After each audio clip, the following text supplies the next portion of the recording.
Bonjour, je suis Pascal Piquet, coach de vie, coach de réussite. Je vous entraîne au succès. Alors, aujourd'hui, c'est notre coup de boost numéro 4. J'espère que vous tenez le choc, les amis. En tout cas, je fais tout pour vous. On va y arriver. Alors, pour commencer, j'aimerais beaucoup remercier Marcel Jeanneret en Belgique. C'est lui qui a la gentillesse de mettre toutes mes vidéos sur ma chaîne YouTube. Et si vous voulez faire partager la bonne humeur que je diffuse tous les jours à la même heure à vos amis et ils n'ont pas Facebook, eh bien, vous pouvez toujours les envoyer sur ma chaîne YouTube dont les coordonnées sont à côté de cette vidéo. Alors, un grand merci Marcel. Et j'en profite, puisque je suis en Belgique, pour saluer Sylvie Honoré, l'animatrice de RTBF, qui animait La vie du bon côté. Sylvie, je te salue. J'espère que tout va bien pour toi. Et puis, je me rappelle des émissions qu'on faisait ensemble. Tu me manques, c'était tellement plus drôle à deux. Mais bon, je vais me débrouiller. Et puis, bien, je voulais vous dire qu'il y a des choses qu'on ne peut plus faire.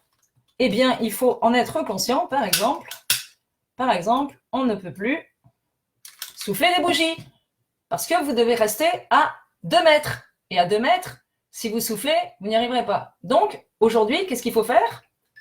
Si c'est votre anniversaire, eh bien, j'espère que je ne vais pas me brûler. Il faut les arrêter comme ça. Donc, si vous avez 80 ans, tant mieux. Je vous souhaite quand même beaucoup de courage pour arrêter les 80 bougies de cette façon et en sachant que ça risque de dégouliner sur le gâteau. Autre chose qu'on ne peut plus faire au Québec, c'est chanter une chanson que tout le monde connaît. Ma gagne de malade, vous êtes donc où? Ma gagne de malade, vous êtes donc où? Eh bien non, on ne peut plus la chanter. Pour ceux qui ne comprennent pas cette chanson, ça veut dire mon groupe, ma gagne de malade, ça veut dire mon groupe d'amis. Donc, c'est plus du tout de circonstance. Les mots pourraient être pris au premier degré, donc je ne vous le conseille pas. Alors, évidemment, aujourd'hui, vous vous dites, qu'est-ce qu'elle fait avec un filet sur la tête? Bon, eh bien, je suis allée au magasin de rénovation pour aller chercher un masque. Je me suis dit, peut-être que un masque contre le plâtre ou la poussière. Il m'a dit, non, j'en ai pas. J'ai dit, alors, vous savez, le truc, là, avec les cartouches sur les côtés, les gros yeux. Il me dit, mais non, je n'ai plus rien. Alors là, j'ai éclaté de rire parce que je voulais vous faire une blague. Mais figurez-vous que non, c'est pas une blague. Les gens se sont rués sur le matériel de rénovation qui permet de se protéger de la poussière, de toutes sortes de choses. Bon. Donc, je suis allée au magasin de chasse et pêche. Je me suis dit, il a peut-être quelque chose pour le patron du spot au village de Saint-Jean-de-Matin. Il a peut-être quelque chose pour chasser le virus. Il n'en avait pas plus, mais c'est lui qui m'a vendu le maquillage d'hier. Donc ça, toute une aventure, le maquillage d'hier. Quand je l'ai eu enlevé, bien enlevé, figurez-vous qu'il y a des couleurs qui remontaient à la surface. Je me suis fait peur, mais c'est vrai. Donc ma peau recrachait la couleur. Et il ne faut pas recracher les virus parce que ça peut être dangereux. Donc, qu'est-ce que j'ai fait? Comme je suis rusée, je ne me suis pas attachée à rester sur un échec. Eh bien, je me suis dit, comment éviter le virus si on n'a pas de masque? Le filet à moustiques. Eh oui, mes amis, le filet à moustiques. Parce que quand vous allez dans la forêt au Québec, ça va bientôt être la période, eh bien, vous êtes attaqué par les moustiques. Il y a 4 bestioles qui piquent et qui volent chez nous. Il y a le maringouin, la mouche noire, la mouche à chevreuil et le brûlot. Donc, voyez-vous, on a besoin d'être armé de ceci pour pouvoir se protéger des moustiques. Alors, je me suis dit que j'allais faire mon épicerie. J'allais tout à l'heure au supermarché avec ça. C'est au moins quelque chose qui pourra me protéger. Et puisque j'en suis là, avec mon voile noir, je voulais présenter mes condoléances à Bernard qui vit en Suisse parce que la grand-mère de Bernard est décédée. Donc Bernard, toutes mes condoléances. Elle est décédée d'un ACV. Oh, un ACV, pas important. On avait peur qu'elle soit décédée du coronavirus. Bernard, vous savez que je plaisante, mais cette blague pour vous dire qu'on ne meurt pas que du coronavirus. Donc, premièrement, arrêtez un petit peu la psychose, mais surtout, il y a des gens qui meurent d'autre chose. On pourrait peut-être aussi les prendre en considération. Cela dit, aller à un enterrement tous à 1 mètre de distance, ça fait plus de monde dans la salle, mais prenez ça en considération. On meurt aussi du sida encore, on meurt aussi de la cirrhose du foie, du cancer du poumon. Donc, rappelez-vous, il n'y a pas uniquement le coronavirus qui tue. Je vous rappelle aussi qu'il faut sortir couvert parce qu'il y en a beaucoup qui oublient de mettre des préservatifs et du coup, il y a des maladies sexuellement transmissibles qui courent à ce point que les gynécos considèrent que c'est normal de les avoir. Donc, les amis, quand vous ressortirez, sortez couvert. Donc, le confinement a quand même quelques avantages. On fait des économies. On fait des économies. Alors, si en France ou en Belgique, vous êtes confinés, puis vous avez tout notre soutien, ici au Québec, en fait, les consignes sont simples. On ne va plus chez les voisins, on ne va plus au travail, on ne doit plus sortir pour quelque raison que ce soit, sauf pour l'épicerie. Et on prend des amendes, nous aussi, si on va chez des voisins ou chez des amis. Et ce qui est amusant, c'est que nous, on a des consignes de sécurité. Ça s'appelle pas du confinement, ça s'appelle consignes de sécurité. Donc, c'est beaucoup plus, je dirais, facile à endurer parce que ce sont des consignes. C'est pas un confinement.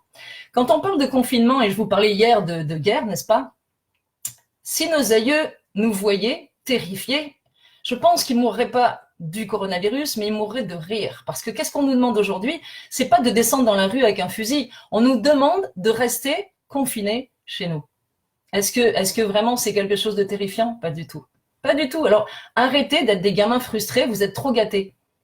Arrêtez un petit peu de râler, faites ce qu'on vous dit. On n'est pas en danger si on reste chez soi. Donc, on n'est pas dans une guerre où on risque notre peau, ce que nos aînés ont fait, n'est-ce pas? Donc, on assouplit un petit peu les choses, on fait ça de façon un petit peu plus relaxe. Et puis, n'ouvrez pas la porte au virus, voilà. Et vous avez peut-être vu le sketch de Jean-Marie Bigard que j'ai placé tout à l'heure sur ma page Facebook. Moi, je l'adore. Ça faisait longtemps que je la connaissais, mais elle m'a tellement parlé par rapport au virus. Donc voilà, si vous avez peur, il y a 1 million de chances sur je ne sais pas combien. Je ne sais pas calculer. Néanmoins, si on veut voir les choses de façon raisonnable, parce que nous allons aborder le thème de la peur, soyons raisonnables. Parce que dans la peur, il y a 90% de côté irraisonné. Et il y a 10% de réalité. Donc, prenez la population mondiale, 7,7 milliards d'individus. Ok ? Maintenant, vous qui êtes toujours le nez collé à la vitre de la télé ou sur votre téléphone, comptez le nombre de personnes décédées du coronavirus. Parfait. Et faites un ratio. Dites-moi un petit peu combien ça fait. Combien de risques vous avez de l'attraper. En plus, si vous respectez les consignes de sécurité. Donc faites un petit peu ce calcul et puis on verra. Et puis rappelez-vous surtout que les gens qui l'ont attrapé, ils se sont trouvés où il fallait pas. Alors parfois pas fait exprès, mais parfois nous aussi au Québec, on a ce qu'on appelle ici des niaiseux, une gang d'imbéciles. On a aussi des regroupements dimanche dernier à un encan, très important, un encan bien sûr, c'est vital. Donc une centaine de personnes qui sont allées à un encan ou d'autres qui sont allées dans les cabanes à sucre. Les cabanes à sucre, c'est pendant le printemps, on fait du sirop d'érable et on fait toutes sortes de déclinaisons dans des menus. C'est juste au printemps. Donc, les gens sont allés fêter ça dans la cabane à sucre. Donc, on s'entend que ceux qui l'ont attrapé, la plupart du temps, je ne parle pas du personnel soignant, ils l'ont attrapé pour de bonnes raisons. Ils étaient où il ne fallait pas. Alors, je reviens à ce que je vous disais au début. Si vous respectez les consignes de sécurité, il ne vous arrivera rien. Encore faut-il les respecter. Alors, aujourd'hui, je voulais vous parler de la peur. La peur, comme vous connaissez ma phrase célèbre, la peur n'évite pas le danger, pire, elle l'attire. Pourquoi elle l'attire? Parce que plus vous avez peur de quelque chose, par exemple, vous avez peur d'être volé, vous allez à la banque, et puis moi j'ai vu ça une fois dans le 16e, dans une banque, une dame avec une robe très colorée, elle avait peur de se faire voler, donc qu'est-ce qu'elle a fait? Elle a mis des liasses de billets dans son soutien-gorge, c'est véridique. Elle a mis les liasses de billets dans son soutien-gorge. Mais quelqu'un qui sort de la banque en se tenant les seins, à votre avis, qu'est-ce qu'elle a bien pu y mettre dans son soutien-gorge? Donc, si vous avez peur que quand vous volez de votre voiture, vous avez peur qu'on rentre chez vous, peur, eh bien, c'est comme si vous diffusiez un message dans ce que j'appelle le site internet subliminal, vos auras, n'est-ce pas? Et ça intrigue. Ça va intriguer les personnes qui sont susceptibles de vous voler. Donc, vous allez attirer leur attention. C'est comme si vous étiez dans la forêt, puis il y a, je sais pas, un ours qui est affamé au printemps, qui cherche de la nourriture, et vous criez « Non, pas moi, non, pas moi ». Vous savez l'histoire? Pas nous, pas nous, pas nous, pas nous. Pas moi, pas moi. Donc, qu'est-ce que vous venez de faire? Vous venez de vous signaler. Et l'ours ne mange pas les touristes, rassurez-vous. Mais bon, il peut quand même vous faire courir vite ou vous dégixer un petit peu. Mais vous comprenez que vous allez attirer le prédateur, parce que vous envoyez un signal de détresse. Vous allez l'attirer. Donc, la peur n'évite pas le danger. Alors, qu'est-ce qui se passe dans le mécanisme de la peur? En fait, vous avez peur d'une situation. Par exemple, bon, il y a le virus, on va prendre ça. Il y a le virus. Très bien, on sait que c'est un virus qui peut tuer, absolument, dans certaines circonstances, ok. On sait aussi que on peut, en restant confiné, faire attention, respecter les consignes de sécurité, qu'il y en a quand même très peu par rapport à la population mondiale qui sont affectés et voire qui vont en décéder. Donc là, on revient dans la raison, dans le raisonnable. On s'entend, les amis, que vous êtes chez vous, dans le confort, c'est votre domicile. Si vous ne l'aimez pas, il va peut-être être temps d'en changer quand vous ressortirez du confinement. Mais vous êtes dans votre domicile, vous êtes en sécurité, vous êtes normalement avec les gens que vous aimez. si vous les aimez pas ou si vous les aimez plus, il faudra régler ça après le confinement. Mais normalement, vous êtes en famille avec les gens que vous aimez, vous êtes en sécurité, vous avez chaud, vous avez le ventre plein, vous avez des draps propres, vous avez tous les moyens de communication, vous avez la télé, vous avez les Netflix, et j'en passe et des meilleurs, vous avez tout ce qu'il vous faut. On est d'accord avec ça? Tout va bien. Tout va bien. Quand j'étais dans une période de détresse financière et que j'avais peur qu'on me coupe l'électricité, le téléphone et tout ce que vous voulez, les seules choses auxquelles je pouvais me rattacher, c'était je suis en sécurité avec ma fille, j'ai un toit sur la tête, on est en bonne santé, on a des draps propres, de la nourriture dans l'assiette et les huissiers ne sont pas encore venus taper à la porte. Donc, c'est le cas pour vous. Vous êtes en sécurité, les amis. Respectez les consignes. Vous êtes en sécurité. Il faut juste attendre que l'ouragan passe. Imaginez que ce soit un ouragan, comme ça arrive dans certaines contrées du monde. On cloue les fenêtres, on se calfeutre et on attend que ça passe. Voilà. Donc, arrêtez de jouer les enfants gâtés. Prenez votre mal en patience. Il ne s'agit pas d'aller risquer votre peau dans la rue en étant tué par quelques armes qui soient. Il suffit de rester tranquille et de vous reposer, de prendre les choses de la meilleure façon qui soit. La seule façon de nous serrer les coudes, d'être ensemble pour que, on s'entend, parce que ça va aller, hein, je ne sais pas si vous le voyez, ça va aller. Bon, eh bien, c'est de rester tous en sécurité. Parfait. Mais ce serait trop facile. Ça, c'est 10% de la réalité, n'est-ce pas? Mais les 90% de fiction que vous allez faire, qu'est-ce que c'est? C'est ça tue, je vais mourir. Donc, c'est une peur ancestrale. Pourquoi on a peur de mourir? Pour que ça réveille notre instinct de survie. Mais ça, c'était l'amygdale et l'hippocampe, deux parties du cerveau qui reviennent de la préhistoire. C'est que parce que monsieur l'homme préhistorique qui tombait nez à nez avec un dinosaure ou avec quelque chose de dangereux, il fallait que ça le réveille, qu'il ait peur. En ayant peur, ça provoque du cortisol et il devenait le champion du monde de course de vitesse pour échapper à son prédateur. C'est comme ça que fonctionne le corps.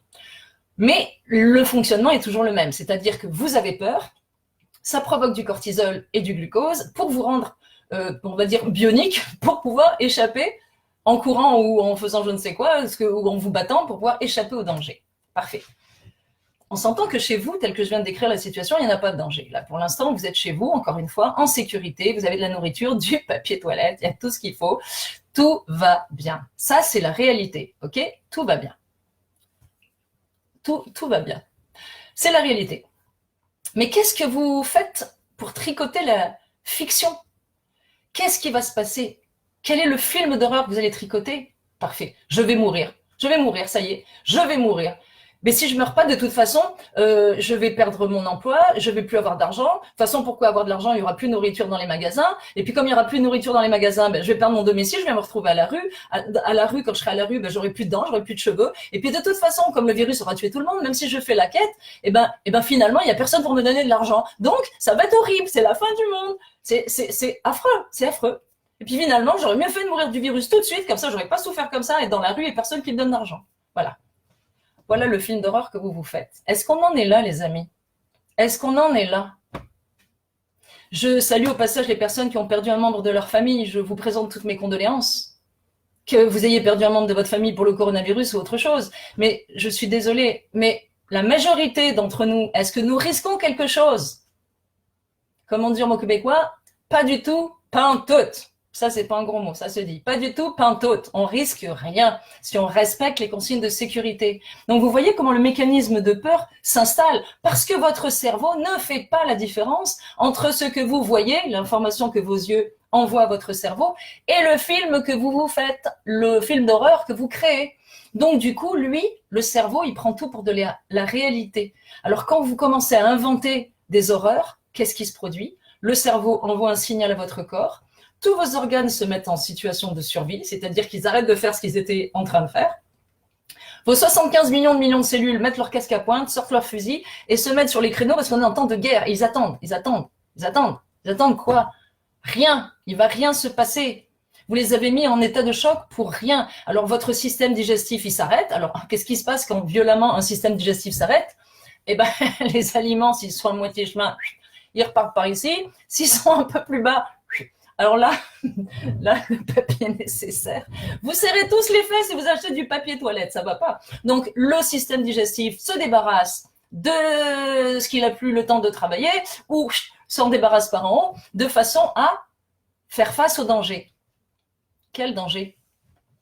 Mais quel danger là? Pour l'instant, quel danger en restant chez vous, confiné dans un environnement que vous connaissez, qui est sécurisé? Quel danger? Donc, vous stressez votre corps pour rien. Alors, c'est ça l'anxiété. L'anxiété, vous stressez sur de l'affabulation, parce que la réalité, elle n'est pas là. Vous n'allez pas finir mendiant, édenté et sans cheveux à la rue.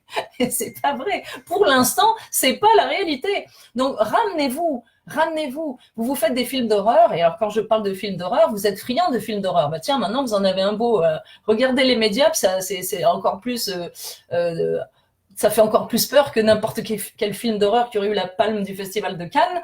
C'est parce que là, regardez juste les médias, puis si vous aimez avoir la trouille, bravo. Moi personnellement, je ne regarde pas les médias. J'ai mon ami Pierre, mon ami, qui regarde les médias, lui, puis qui me donne les informations nécessaires. Et puis dans les informations nécessaires, oh mon Dieu, on a eu très peur dans le coin. Une dame, la première personne décédée du coronavirus, était une dame qui était à Joliette, à 30 km d'ici. Mon Dieu, quelle horreur. Tout le monde a eu peur. Là, ça se rapprochait. Hein. Et tout ça pour découvrir quelques temps plus tard que la dame n'est pas du tout morte du coronavirus. Elle est décédée d'autre chose. Donc, vous voyez, il y a de l'information et de la désinformation. Donc, soyez prudents. Alors, ce que je veux vous dire, c'est que vous pouvez tout simplement regarder la situation en face et arrêtez de vous foutre la trouille tout seul. Qu'est-ce que vous en pensez? Au moment où on se parle, les gouvernements ont fait ce qu'il fallait, la situation est en train d'être gérée, on vous demande de rester chez vous, c'est tout ce qu'on vous demande. Alors, vous n'aimez pas votre job, et bien maintenant, vous râlez parce que vous voulez y retourner. Les enfants qui n'aiment pas l'école, ils grimpent partout, ils veulent y retourner aussi. Tant mieux, ça va être bien quand vous ressortirez de là. Mais à quoi ça sert de vous faire un film d'horreur en considérant que vous stressez 75 millions de cellules qui sont parfaitement intelligentes, qui remplissent leur rôle à la perfection et que vous êtes en train d'empêcher de travailler. Alors, si vous voulez vous détendre, si vous voulez enlever le stress, il faut générer de l'endorphine. Comment générer de l'endorphine quand vous n'avez pas le droit de sortir et de courir? Bien, tout simplement, mettez de la musique. Mettez de la musique avec les enfants, dansez. Peut-être à la même heure ou peut-être quand vous sentez que la tension monte, mettez-vous à danser. Mettez la musique à fond et dansez, faites les fous là, dansez. Vous savez là, dansez. Avec les gamins, ils vont adorer ça. Parce que vous savez quoi? Vous risquez pas de réveiller les voisins. Même si vous les réveillez, ils pourront faire la grasse matinée. Donc, amusez-vous. Faites des choses un petit peu farfelues pour que les enfants n'aient pas à porter votre anxiété qui repose sur, pour l'instant, pas vraiment quelque chose qui est réel. Vous voyez, par exemple, quand un homme imagine que sa femme le trompe avec son voisin. Qu'est-ce qui va se passer?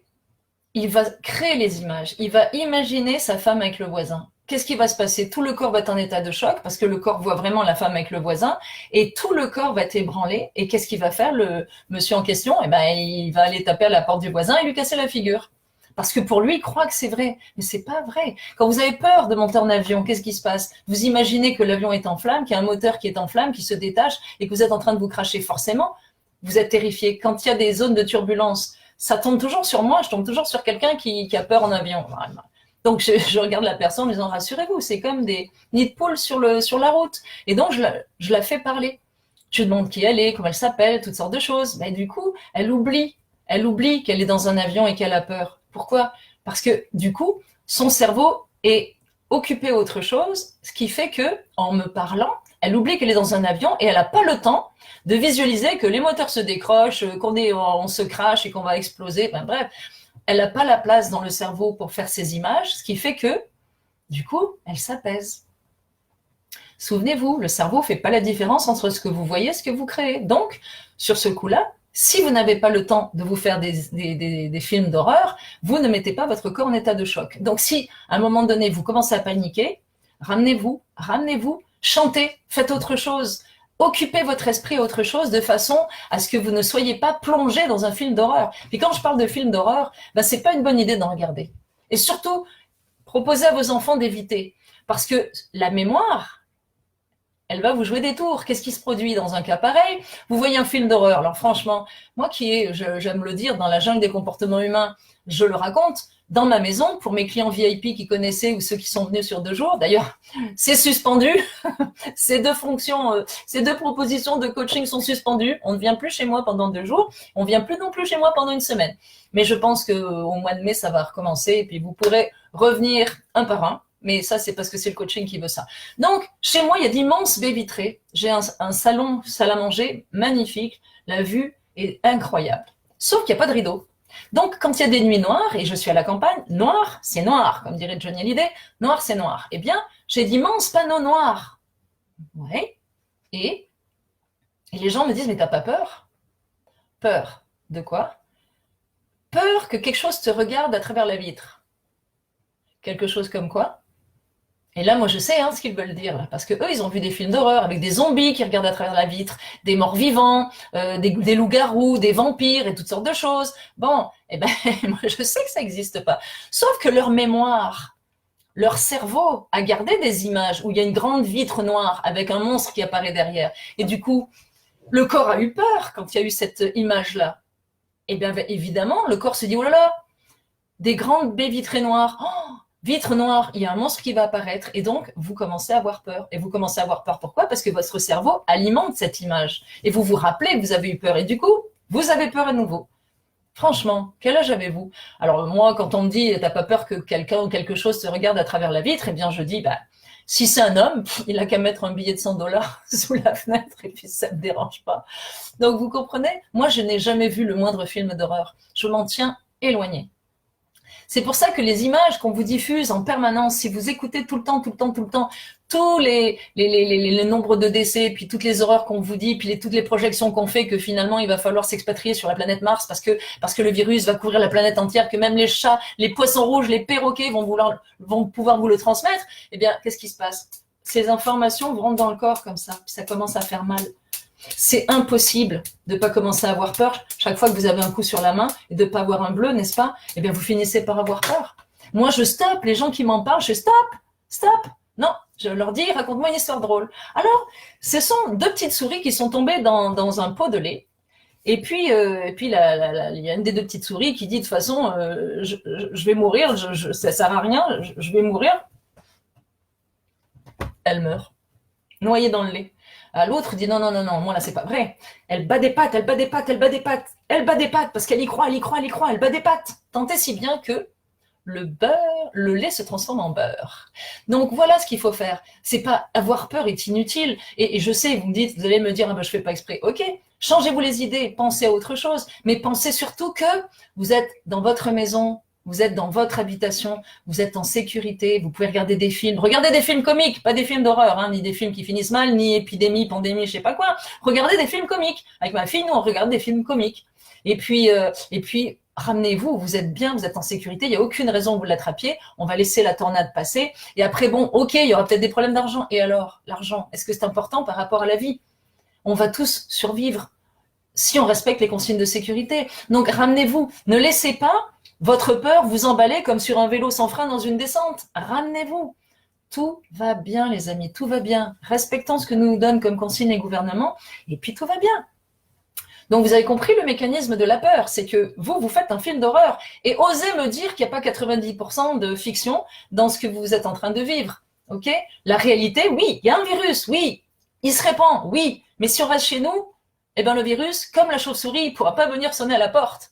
Alors, réalisez donc, et surtout vos enfants, s'il vous plaît, vos enfants, là, leur faites pas porter ça, amusez-les, mettez-vous à danser, faites quelque chose qui va les faire rire, dédramatisez. J'espère qu'une fois de plus, j'aurai fait votre journée, comme on dit au Québec, you made my day. Donc, si vous voulez reparler de la brouette comme hier, réviser votre leçon de la brouette, elle est dans le syndrome de Tarzan. Il y a un article qui s'appelle « Pousse ta brouette et tais-toi ». Et puis demain, je vous retrouve à la même heure avec grand plaisir et nous parlerons de la peur de l'abandon. Oui, ça s'appelle abandonnite. Vous êtes une personne abandonnique si vous avez peur de l'abandon. J'ai l'air d'en plaisanter, mais je sais, pour être une spécialiste de la dépendance affective, que certaines personnes qui sont confinées, qui sont seules, souffrent vraiment beaucoup. Donc, on se retrouve demain et c'est avec plaisir qu'on abordera ce sujet et je vais essayer une fois de plus de soulager ceux qui ont peur du rejet et de l'abandon. Mais vous vous rendez compte que vous allez ressortir du confinement reposé et beaucoup plus intelligent et équilibré parce que vous aurez suivi Pascal Piquet. Donc, je vous dis à demain et moi, je remets mon antivirus.